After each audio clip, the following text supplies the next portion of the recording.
할렐루야. 네, 오늘도 수요 예배에 나오신 여러분들 환영합니다. 오늘 수요 저녁 예배 기획 시리즈 이제 마지막 12번째 시간입니다. 오늘은 말라기서를 함께 나누기를 원합니다. PPT 띄워주십시오. 네, 총 12번의 시간 중에 이제 마지막 12번째 시간입니다. 길다면 길다고 할 수 있고 또 짧다면 짧은 시간인데 그동안 이 소선지서를 나누시면서 함께 보시면서 어떠한 생각들을 가지게 되셨는지 또 어떠한 삶의 변화가 있으셨는지 모르겠습니다. 오늘 마지막 말라기서를 통해서는 다시 한번 나의 신앙생활을 점검하는 또 새롭게 결단하는 그러한 시간이 되기를 소망합니다. 오늘 이제 말라기서에 대해서 간단하게 한번 나눠보도록 하겠습니다. 우리가 누군가를 사랑하게 되면 모든 것에 있어서 그 사람을 중심으로 생각하게 되죠. 그 사람을 위해서 돈을 쓰더라도 그 돈이 아깝지 않고 또 그 사람을 위해서 시간을 내가 투자해야 된다고 할 때, 그 사람을 위해서 시간을 써야 된다고 할 때 그 사람을 위해서 쓰는 시간이 전혀 아깝지 않습니다. 그 사람을 위해서는 어떠한 희생도 아깝지 않죠.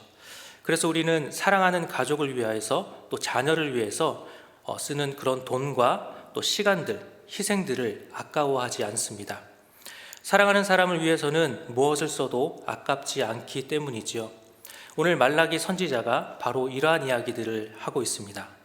말라기의 청중들, 바로 이 유다 백성들이, 그 성도들이 마음이 무디어졌기 때문입니다.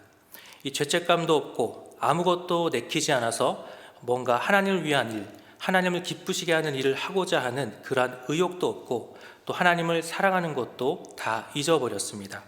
이렇게 하나님께 드리는 것이 안타깝게만, 뭔가 아깝게만 느껴지게 되는데 시간도 물질도 또 가장 중요한 처음 사랑도 잊어버린 모습을 보게 되죠.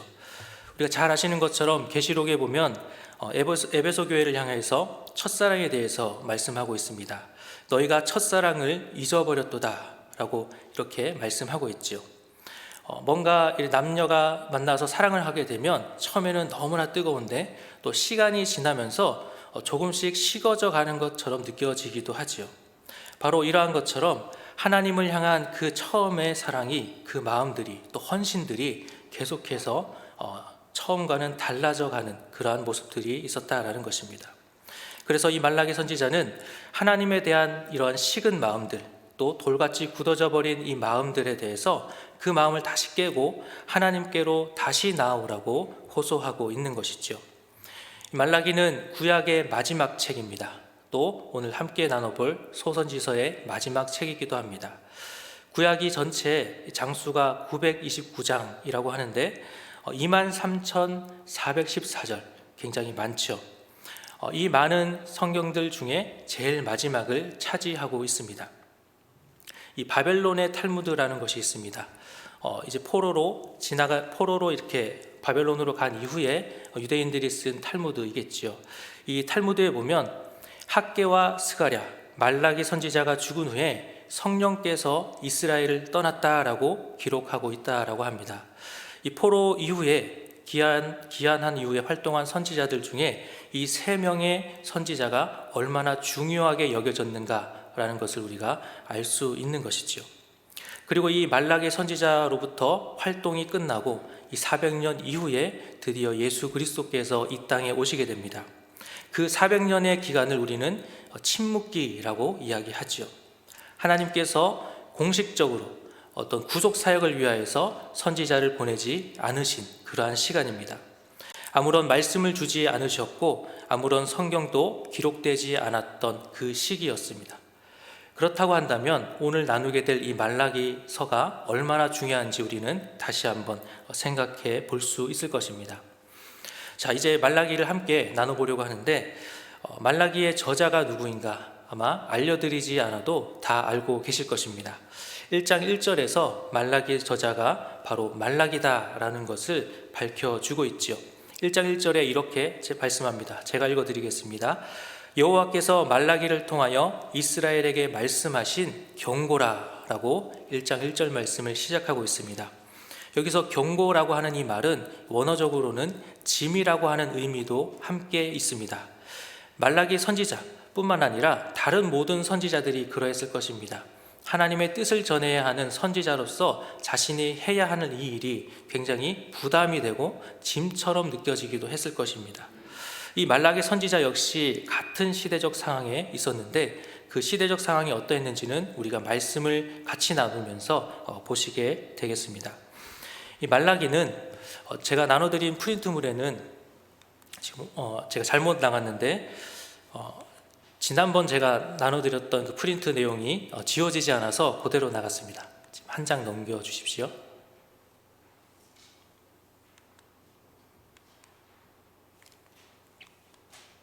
네, 말라기라고 하는 이 말의 뜻은 나의 사자 또 여호와의 사자라는 뜻을 가지고 있습니다. 이 유대인의 전승에 의하면 이 스가랴와 마찬가지로 이 말라기 선지자는 이 신약 성경의 정경들, 그러니까 우리가 오늘날 보고 있는 이 신약 성경의 정경들을 수집하는 이 구약 성경이겠죠. 구약 성경의 정경을 수집하는 그런 수집하고 보존하는 일을 하고 있는 랍비 중에 한 사람이었을 것이다라고 이렇게 전해져 오고 있다고 합니다. 그래서 이 말라기 선지자는 하나님의 말씀을 전하는 사자로서의 그 역할도 감당하였지만 또 원래 하던 일은 하나님의 말씀을 보존하는 자, 그래서 그것을 백성들에게 가르치는 그러한 일을 하는 또 다른 의미에서의 사자로서의 일을 하는 사람이었다라는 것을 우리가 알 수 있겠죠. 이렇게 우리가 알 수 있는 것은 말라기라고 하는 사람의 그 이름의 뜻, 그리고 전해져 내려오는 것으로서의 이 대회당의 일원 랍비였다라고 하는 것, 이것 말고는 우리가 크게 사실은 말라기에 대해서 알 수 있는 것은 거의 없다라고 합니다. 그만큼 우리에게 알려져 있는 것이 많지 않다라는 것이지요. 다른 선지자들처럼 출신지를 밝혀주고 있지도 않고 또 아버지가 누구인지 혹은 그의 조상 중에 유명한 사람이 누구였는지도 말씀해주고 있지 않기 때문에 사실 우리는 말라기 선지자에 대해서는 많은 것을 알기는 어렵습니다. 그런 만큼 우리는 이 말라기 서를 통해서 하나님의 뜻이 무엇인지를 더 집중할 수 있을 것이라고 생각이 됩니다. 두 번째로 기록연대와 그 배경을 한번 보고자 합니다. 앞에서 말씀드린 것처럼 말라기 선지자에 대한 그런 정보가 많지 않습니다. 그래서 정확하게 이 말라기서가 쓰여진 시기는 그 날짜는 알 수는 없지만 중요한 시기들을 통해서 추측은 할 수가 있습니다. 아마도 432년에서 425년 사이에 기록되었을 것으로 보이는데요. 말라기 1장 8절에 보면 폐하라고 하는 단어가 나옵니다. 이 황제를 의미하는 폐하가 아니라 폐하라고 하는 이 단어인데, 이 단어는 페르시아, 그러니까 성경에는 바사라고 하지요. 이 바사 시대 때 쓰여졌던 페르시아어라고 합니다. 페르시아 말이라는 뜻이죠. 이 폐하라고 하는 이 말이 쓰여진 것을 보아서 아마도 이 페르시아의 지배를 받고 있던 시기에 이 성경이 쓰여졌을 것이다 라고 우리가 생각해 볼 수 있습니다. 그럼 이 페르시아가 나라가 세워지고 활동했던 그 시기가 언제인가? 바로 주전 539년부터 333년, 굉장히 길죠.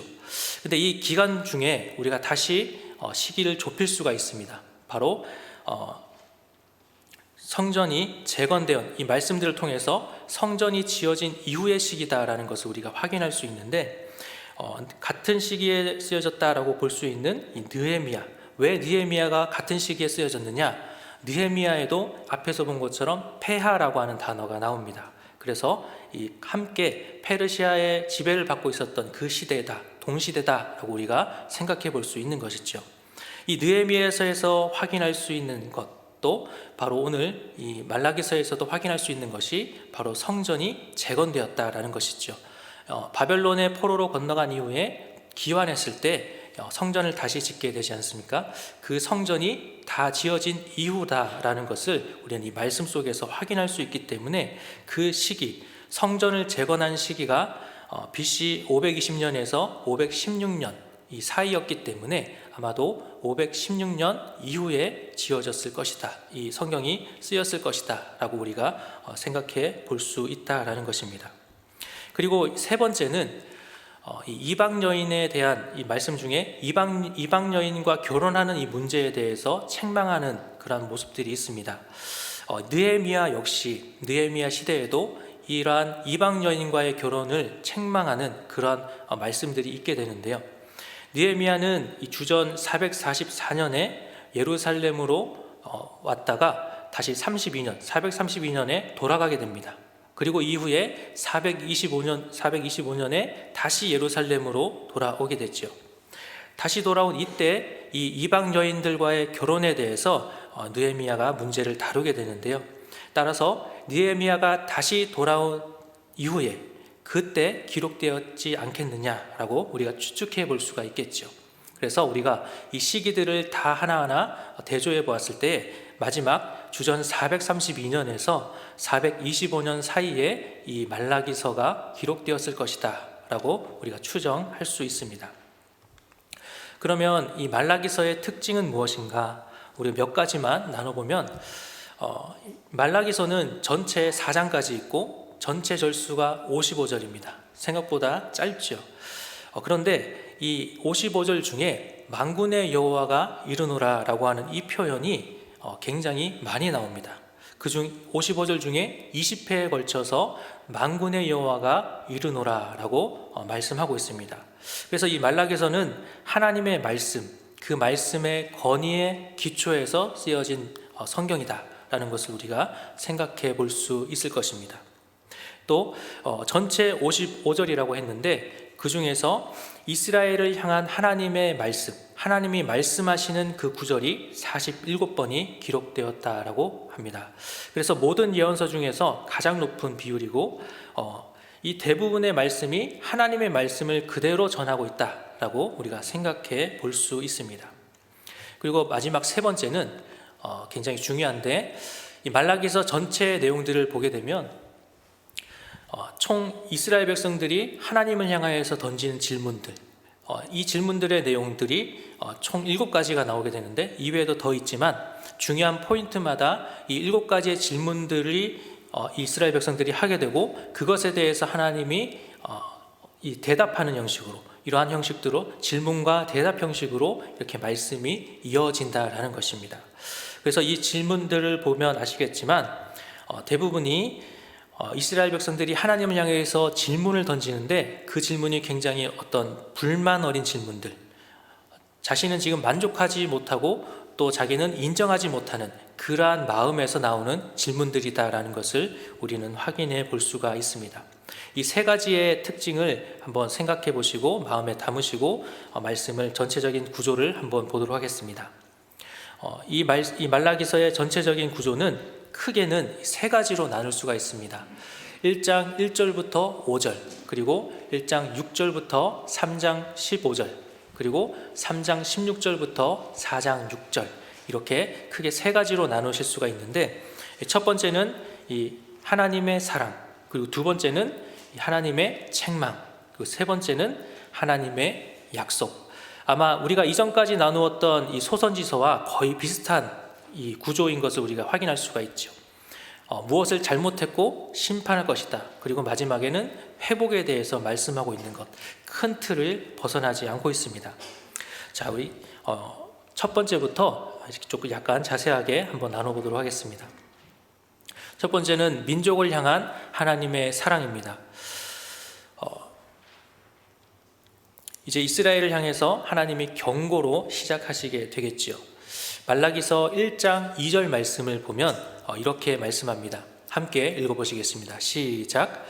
여호와께서 이르시되 내가 너희의 사랑하였노라 하나 너희는 이르기를 주께서 어떻게 우리를 사랑하셨나이까 하는도다. 나 여호와가 말하노라 에서는 야곱의 형이 아니냐. 그러나 내가 야곱을 사랑하였고 라고 말씀합니다. 하나님의 이 경고, 이 말라기가 하나님의 경고를 들었고 그 경고를 이제 전하는 것이죠. 자, 그래서 이 하나님의 말씀을 경고로서 전할 때 이스라엘 백성들이 이것을 받아들이지 않습니다. 자, 그런데 어떻게 받아들이지 않습니까? 내가 너희를 사랑하였다라고 하니까 이 백성들이 어떻게 우리를 사랑하셨습니까? 라고 믿지 않는 것이죠. 오히려 반문하면서 나는 그걸 인정할 수 없습니다 라고 이야기하고 있는 것이죠. 이것이 우리가 앞에서 봤던 7가지 질문 중에 하나입니다. 이 질문에 대해서 하나님께서 대답하시죠. 말라기서 2장 2절 그리고 3절 말씀인데 2절 하반절부터 제가 읽어드리겠습니다. 나 여호와가 말하노라. 에서는 야곱의 형이 아니냐. 그러나 내가 야곱을 사랑하였고 에서는 미워하였으며 그의 산들을 황폐하게 하였고 그의 산업을 광야의 이리들에게 넘겼느니라 라고 말씀합니다. 중요한 내용만 말씀드리면 야곱은 사랑하였고 에서는 미워하였다라는 것입니다. 우리가 이 구절을 보면 어떻게 하나님은 야곱을 사랑하시고 에서는 미워하셨는가? 왜 야곱만 사랑하셨는가? 또는 이 사랑의 하나님이신데 왜 누구는 미워하시고 누구는 사랑하셨는가? 라는 이러한 질문들을 하실 수 있으실 것입니다. 근데 여기서 말하는 이 사랑한다 그리고 미워한다 라는 이 표현은 어떤 우리가 흔히 생각하는 감정의 상태를 이야기하고 있는 것이 아니라 계약 관계에 있어서 어느 한쪽을 택하고 택하지 않는 것, 그러니까 택하는 것은 사랑한다 라고 말하는 것이겠죠. 그리고 택하지 않는 것은 미워한다 라고 표현하는 것이죠. 자, 이것을 우리는 이해할 수 없지만 히브리인들의 어떤 표현 방식 중에 하나라고 합니다. 자, 그래서 우리가 생각해 보게 되면 결혼도 이 서약 중에 하나이죠. 어떤 계약 중에 하나라고 할 수 있습니다. 결혼을 할 때도 결혼하기 전까지 만약에 어떤 두 사람을 놓고 내가 누가 나와 더 결혼을 했을 때 행복한 결혼 생활을 할 수 있을 것인가, 두 사람을 놓고 계속 고민을 하다가 만약에 한 사람을 선택하게 된다면 어떻게 되겠습니까? 다른 한 사람은 거부해야 하는 것이죠. 두 사람과 결혼을 다 할 수가 없기 때문입니다. 물론 저는 결혼하기 전에 이 선택의 폭이 없었습니다. 한 곳밖에 없었기 때문에 이런 고민을 하지 않았지만 간혹 이런 분들이 있다라고 하더라고요. 그래서 우리가 어떠한 선택을 하게 됐을 때에 내가 선택한 것을 사랑한다라고 표현하고 선택하지 않은 것은 미워한다라고 표현한다라는 것이죠. 자, 그래서 거부한 쪽은 그 사람과의 관계를 이렇게 놓아버리는 것입니다. 이것이 무엇을 의미하겠습니까? 하나님이 야곱을 택하신 것은 하나님의 주권적인 의지로 선택하셨다라는 것이죠. 하나님이 자신의 뜻에 따라서 야곱을 선택하시고 그의 자손들을 향하여서 계속해서 하나님의 사랑을 부어주셨다라는 것을 우리에게 말씀해 주고 있는 것입니다. 이 하나님의 사랑은 어떠한 이유가 있어서가 아니라 하나님의 주권적인 선택의 결과였다라는 것이죠. 지금 우리에게도 이러한 것은 마찬가지로 우리가 생각해 볼 수 있습니다. 하나님께서는 주권적인 의지로 우리를 선택하셨고 우리가 알든지 모르든지 또 우리가 느끼든지 느끼지 못하든지 분명히 우리를 사랑하십니다. 세상 사람 모두가 사랑하지 않고 또 사랑하는 방법을 잊어버리고 또 사랑을 포기한다고 할지라도 하나님만큼은 그 사랑을 포기하지 않으신다라는 것이죠. 그래서 오늘 말씀에도 말라기 선지자는 이스라엘 민족을 향한 하나님의 사랑을 이 말씀을 통해서 에서를 미워하였고 야곱을 사랑하였던 이 하나님을 증거하면서 하나님의 말씀으로 증거하면서 하나님이 너희들을 사랑하셨다라는 것을 입증해 주고 있다라는 것이죠. 자, 이 두 번째로 넘어가게 되면 이제 민족을 향한 이스라엘을 향한 하나님의 책망으로 이어지게 됩니다. 말라기 선지자는 먼저 이스라엘 이 유다 백성들 중에서도 이 제사장을 책망하게 되는데 1장 6절 말씀을 우리 함께 읽어보도록 하겠습니다. 6절 말씀입니다. 시작. 내 이름을 멸시하는 제사장들아, 나 만군의 여호와가 너희에게 이르기를 아들은 그 아버지를 종은 그 주인을 공경하나니 내가 아버지일진데 나를 공경함이 어디 있느냐? 내가 주인일진데 나를 두려워함이 어디 있느냐 하나 너희는 이르기를 우리가 어떻게 주의 이름을 멸시하였나이까 하는도다. 말라기 선지자는 이스라엘의 죄, 또 하나님을 공경하지 않은 것에 대해서 이렇게 말하고 있는 것이죠. 그런데 이스라엘은 이 책망에 대해서 오히려 반문합니다. 우리 함께 보았던 그 7가지 질문 중에 이 두 번째 질문이 본문에 나오게 됐죠. 우리가 어떻게 주의 이름을 멸시하였나이까? 라고 이야기합니다. 이것을 인정할 수가 없다라는 것이죠. 내가 하나님을 멸시하지 않았습니다라고 이야기하고 있는 것이죠. 나는 절대로 그런 적이 없습니다라고 말하고 있는 것입니다. 이에 말라기는 그 증거를 다시 한번 제시하는데 이어지는 7절과 8절의 말씀입니다. 7절과 8절 말씀 함께 읽어보시겠습니다. 시작. 너희가 더러운 떡을 나의 제단에 드리고도 말하기를 우리가 어떻게 주를 더럽게 하였나이까 하는도다. 이는 너희가 여호와의 식탁은 경멸히 여길 것이라 말하기 때문이라. 만군의 여호와가 이르노라. 너희가 눈먼 희생 제물을 바치는 것이 어찌 악하지 아니하며 저는 것 병든 것을 드리는 것이 어찌 악하지 아니하냐. 이제 그것을 너희 총독에게 드려보라. 그가 너를 기뻐하겠으며 너를 받아 주겠느냐. 하나님을 온전히 예배하지 않은 것을 이야기하고 있습니다. 더러운 떡을 드리고도 우리가 어떻게 주를 더럽게 하였나이까 라고 하는 이러한 태도를 보이고 있다는 것이죠. 이렇게 7절과 8절을 또 이어지는 말씀을 요약을 해보면 하나님의 명령에 대해서 하나님이 지키라고 명하신 것에 대해서 이것을 가볍게 여기고 또 제사를 할 때 흠이 있는 것을 드리는 이러한 모습들이 있었다라는 것이죠. 그리고 이어지는 9절부터 13절까지의 말씀을 보면 하나님이 거룩함과 순정함이 없는 이들의 태도를 기뻐하지 않으신다라는 것을 분명하게 말씀해 주고 있습니다. 우리 10절 하반절 말씀입니다. 우리 10절 말씀 함께 읽어보겠습니다. 시작. 만군의 여호와가 이르노라. 너희가 내 제단 위에 헛되이 불사르지 못하게 하기 위하여 너희 중에 성전문을 닫을 자가 있었으면 좋겠도다. 내가 너희를 기뻐하지 아니하며 너희가 손으로 드리는 것을 받지도 아니하리라. 이 하반절 말씀을 보면 내가 너희를 기뻐하지 아니하며 너희가 손으로 드리는 것을 받지도 아니하리라. 그렇다면 이 제사장들을 향하여서 하나님이 바라시는 것은 무엇이겠습니까? 어떻게 하면 제사장들이 드리는 것, 이 예배하는 것을 하나님께서 받으시겠다라고 말씀하고 있습니까? 14절 하반절 말씀인데 제가 읽어드리겠습니다. 나는 큰 임금이요 내 이름은 이방 민족 중에서 두려워하는 것이 됨이니라. 만군의 여호와의 말이니라. 뭐라고 말씀하고 계시는 겁니까? 지금 이방 민족들까지도 두려워하는 것이 나인데 그런데 왜 너희는 나를 두려워하지 않고 공경하지 않느냐라는 하나님의 말씀이시죠. 이에 말라기는 제사장들에게 경고합니다.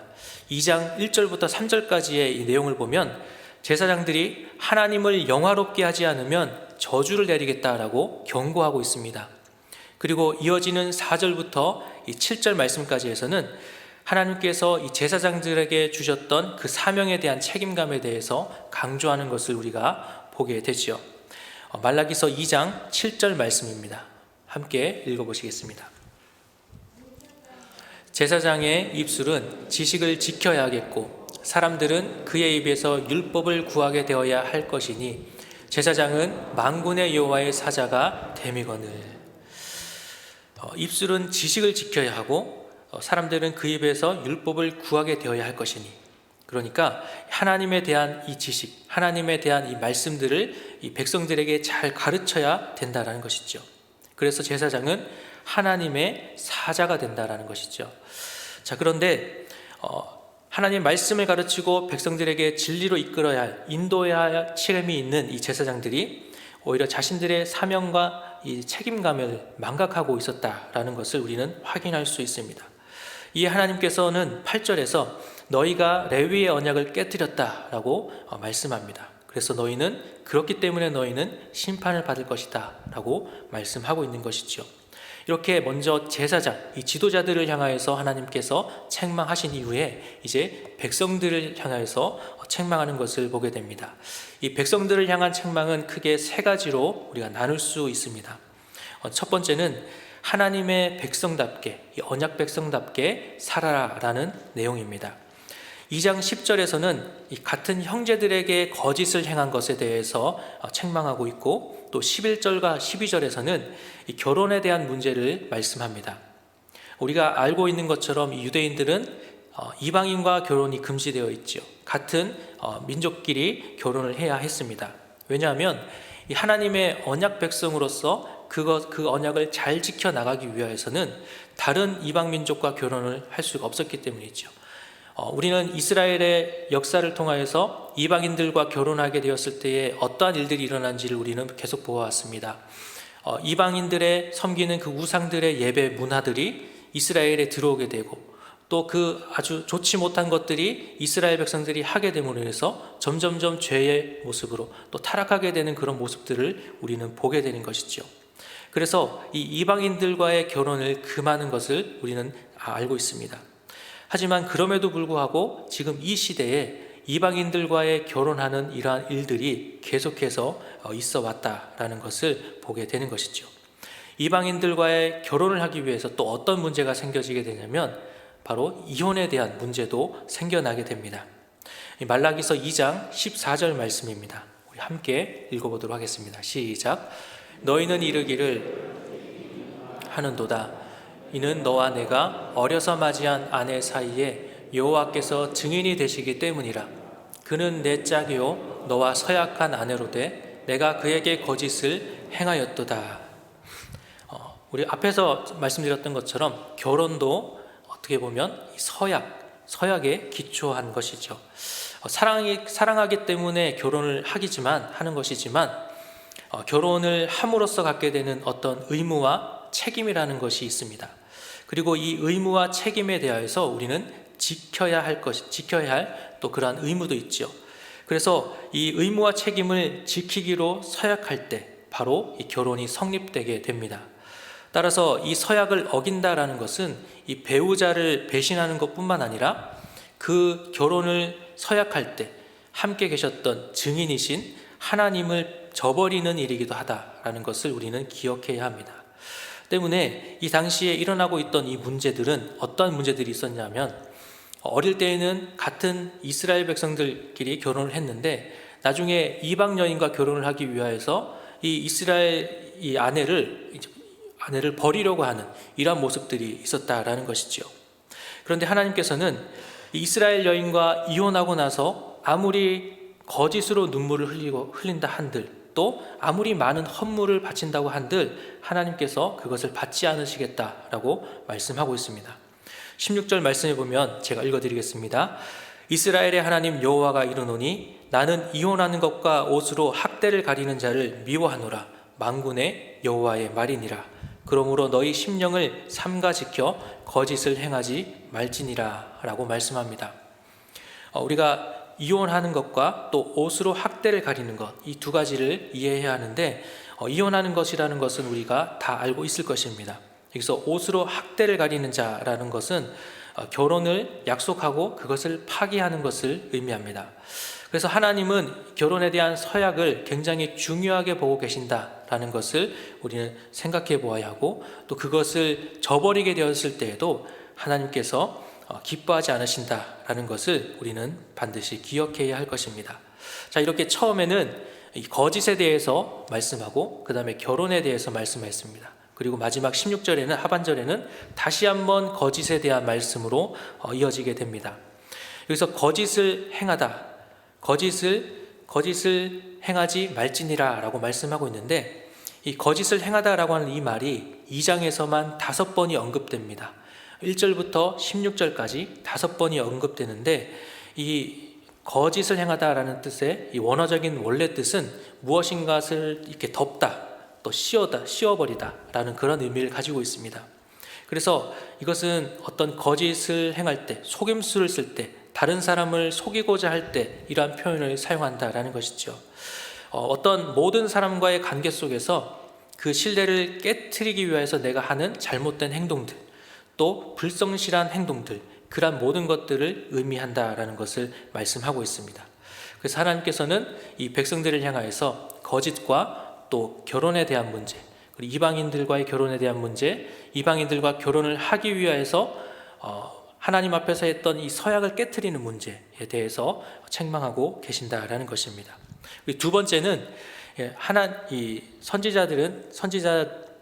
말라기 선지자가 백성들을 또 책망하는데, 두 번째는 하나님의 공의로우심을 비난한 것에 대하여서 책망하고 있습니다.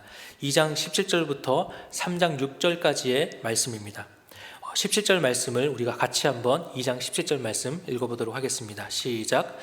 너희가 말로 여호와를 괴롭게 하고도 이르기를 우리가 어떻게 여호와를 괴롭혀 드렸나이까 하는도다.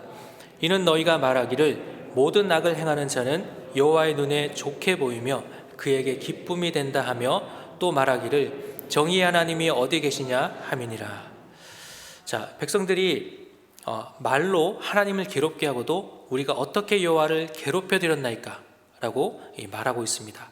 이 네 번째, 7가지 질문 중에 네 번째 질문이 있죠. 이 무슨 뜻입니까? 자신들의 이 한 말이 얼마나 악한지도 모른 채 이 정도는 할 수 있는 거 아닙니까? 이 정도는 지금 이 상황에서 할 수 있는 것 아닙니까? 어느 정도 유도리 있게 할 수 있는 것 아닙니까? 라고 하나님을 향해서 빈정거리는 그러한 말을 하고 있는 것이죠. 우리는 생각해 보면 이러한 백성들의 말이 어쩌면 우리와 닮아 있는 것 같기도 합니다. 잘못된 말과 생각을 품고 또 그것을 행동으로 옮기면서도 이 정도는 괜찮다라고 스스로 합리화하는 것이죠. 그런데 17절 하반절에 이 백성들이 이야기하죠. 모든 행악자는 여호와의 눈에 선하게 보이고 그에게 기쁨이 된다라고 말하면서 정의의 하나님이 어디 계십니까? 라고 이야기하고 있습니다. 저런 악한 사람들, 또 말과 생각과 행동이 이 악한 사람들이 버젓이 저렇게 살아있고 또 잘 살아가고 호의호식하는 저 모습 도대체 어떻게 된 겁니까? 라고 이렇게 그 정의롭다고 하시는 하나님은 어디 계시는 겁니까? 라고 이야기하고 있다는 것이죠. 그런데 중요한 것은 지금 자신이 이야기하고 있는 이 악한 자 중에 한 사람이 바로 자기 자신임을 깨닫지 못한다는 것입니다. 그 악한 자가 아직 심판받지 않고 벌받지 않고 그 일상을 살아가고 있다는 것은 우리가 사실 반대로 생각해 보면 굉장히 감사한 일이죠. 하나님께서 돌이킬 수 있는 시간을 주셨다라는 의미이기 때문입니다. 그런데 말라기 선지자는 이제 하나님이 정하신 때에 정의를 행하실 것이다 라고 말씀해 주고 있습니다. 말라기서 3장 1절 말씀입니다. 1절 말씀 함께 읽어보겠습니다. 시작.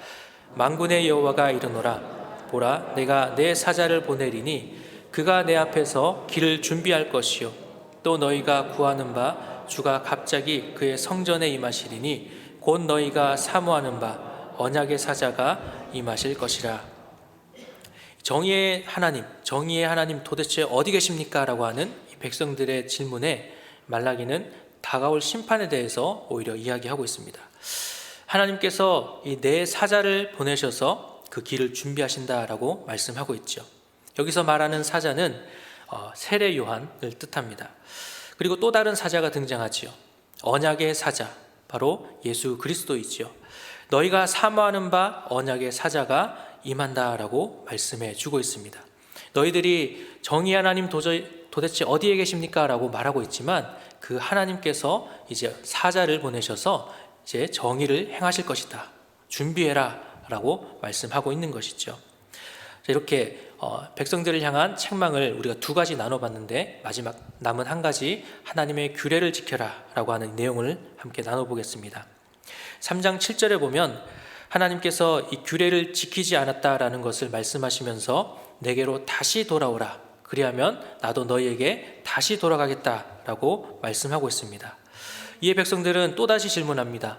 우리가 어떻게 하여야 돌아가리까? 라고 묻습니다.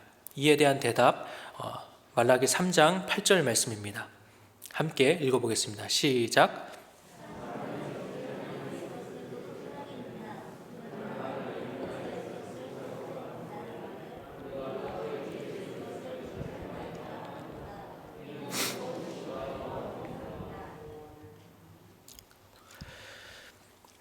너희가 하나님의 것을 도둑질하였다라고 8절에서 또다시 이야기합니다.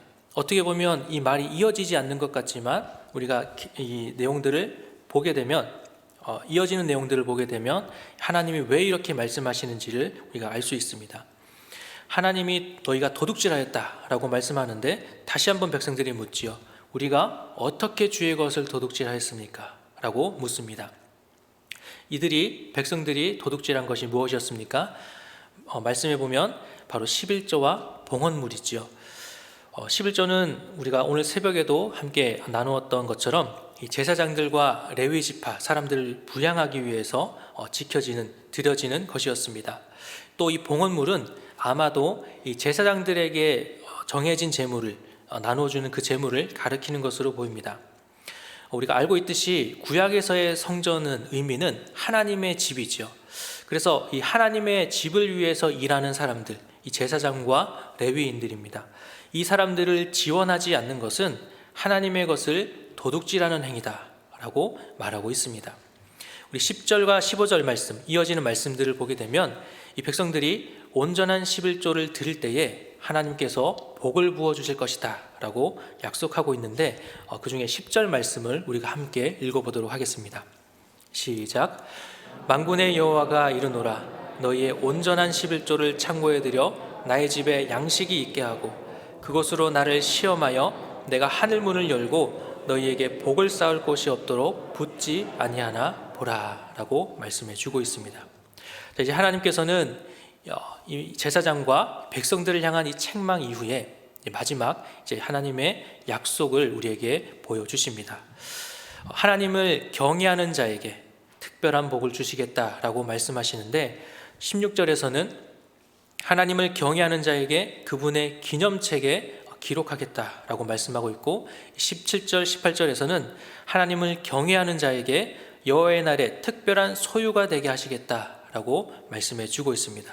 그리고 계속해서 이어지는 4장 말씀에서는 이 여호와의 날, 우리 18절에서 여호와의 날에 특별한 소유가 되겠다라고 말씀하셨는데, 이 4장에서는 바로 이 여호와의 날에 대해서 우리에게 말씀합니다.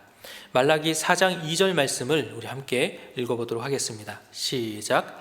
내 이름을 경외하는 너희에게는 공의로운 해가 떠올라서 치료하는 광선을 비추리니 너희가 나가서 외양간에서 나온 송아지 같이 뛰리라.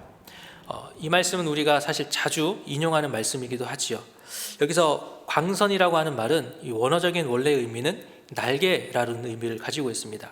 그래서 우리가 하나님께서 뭔가 빛으로 빠르게 날아가듯이 마치 날개로 우리를 덮어서 보호해 주시는 것처럼 우리를 보호해 주시겠다라고 말씀하고 있습니다. 이것이 어떤 의미가 있습니까? 하나님을 경외하는 자들, 비록 현실 속에서 어려움이 있고 고통이 있다 할지라도 여호와의 날이 이를 때에, 그때에는 이 모든 것에 대한 분명한 보상이 있다라는 것이죠. 하나님께서 덮어주시고 보호해 주실 것이다 라고 약속해 주고 있는 것입니다. 그러면서 말라기 선지자는 마지막으로 하나님의 말씀에 대해서 순종하라고 권면합니다.